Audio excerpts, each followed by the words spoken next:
في مباراة بعنوان 120 مليون مصري يطالبون بنزول مصطفى محمد، العنيد حسام حسن بيقود منتخب مصر للصعود لدور الثمانية بعد فوز صعب على منتخب بنين. مش عيب ابدا انك تكون مدرب واقعي وتحترم خصمك وتعمل له الف حساب، لكن لما الاحترام ده يكون زيادة عن اللزوم انت كده ما بقتش مدرب واقعي، انت بقيت مدرب جبان.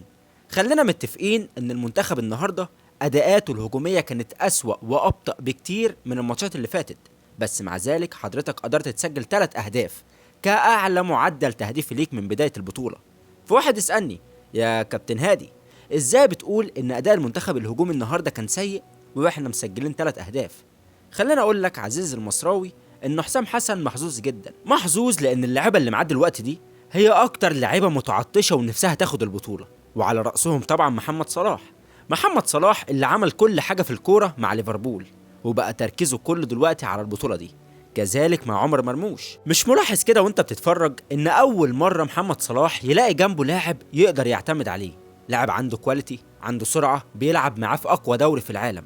كمان حسام حسن محظوظ بمواجهة منتخب ضعيف زي منتخب بنين في دور ال16. منتخب بنين اللي خسر 3-0 من السنغال، النهارده كان عامل حسابه ان ينزل يقفل دفاعاته ويلعبك على التحولات الهجومية، فبيتفاجئ ان حضرتك مأخر دفاعاتك ومسقط ديفندر عشان يكون تالت مع المدافعين ومفيش ضغط عالي بيتعمل وسايب لهم الكوره، لا وفوق كل ده كمان انت بتلعب على التحولات الهجوميه مش هما. فكان طبيعي ومنطقي بنين تطمع في المباراه، وده اللي فعلا حصل، لان زي ما قلت لك في بدايه كلامنا احترام الخصم جميل وكل حاجه، بس ما يبقاش ابدا بالمنظر ده.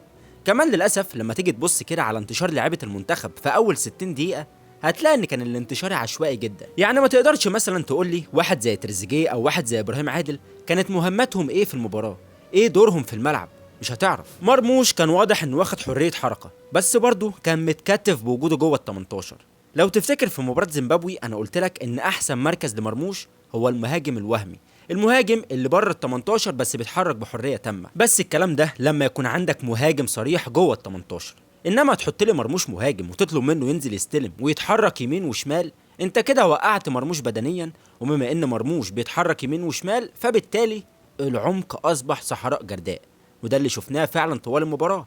عرضيات بتتعمل ومفيش مهاجم اللي يفنش، صلاح يستلم يلاقي نفسه لوحده ومش لاقي حد يسند معاه، امام عاشور يستلم على حدود ال 18 ما يلاقيش حد فيقرر يسدد. اما بقى اهم سلاح فشل حسام حسن في استغلاله هو سلاح التسديد، وافضل لاعب بيسدد في المنتخب هو عمر مرموش. ولك ان تتخيل ان طوال ال 120 دقيقة مرموش لم يسدد الا كورة وحيدة فقط على مرمى منتخب بنين، طلعت ركنية ودي اللي جا منها الجون الثاني عن طريق ياسر ابراهيم. كان واضح ان حارس منتخب بنين على قده، كنت اتمنى في الشوط الثاني اشوف تسديدات كتيرة على الجون زي كرة الهدف الرائع من مروان عطية. ولك ان تتخيل برضو ان الكرة الوحيدة اللي اتسددت ما بين الثلاث خشبات جت جون. ابراهيم عادل كان واضح وجوده في نص الملعب عشان يتحكم في الكرة شوية، مع زيادة محمد حمدي قبل خروجه او فتوح بعد نزوله ويعملوا ثنائيات ما بينهم. ولكن اللي اتفاجئت بيه ان ابراهيم عادل لاعب محدود جدا، دايما هتلاقيه عايز يعمل حاجات اكبر من امكانياته، دايما هتلاقيه عايز يرقص ويعدي من 1 و2 و3، مفيش حاجة عنده اسمها لعب جماعي. فبالتالي كان بيحصل حاجتين، يا اما الكرة تتقطع منه وترجع علينا بهجمة مرتدة، يا اما هيعمل باص روتيني وممل ما فيهوش 1% ابداع ويرجع الكوره للدفاع من تاني. فلما تيجي كده تبص على خريطة التمريرات لابراهيم عادل هتتأكد اكتر من كلامي، وحتى الكرات الامامية اللي لعبها 90% منها اتقطعت. مباراة ادائها اقل من المتوسط برغم تسجيل 3 اهداف، ولكن انا بقول لك وبوصف اللي انا شايفه.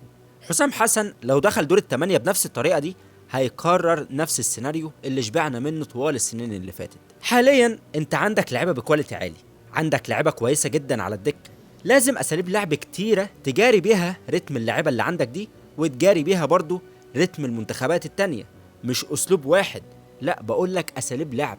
يعني مثلا من ضمن الاساليب اللي نفسي اشوفها هو اسلوب مصطفى محمد وزيزو. زيزو مميز في العرضيات، مصطفى محمد مميز في الرأسيات، ليه ما تعتمدش على الاسلوب ده؟ زيزو مع الاهلي بيطلع كل مباراه مش اقل من 20 عرضيه، هل لاعب زي مصطفى محمد ما يقدرش يستغل عرضيه واحده من ال20 دول؟ ومعرفش بصراحه ايه وجهه النظر في عدم وجود مصطفى محمد لحد دلوقتي.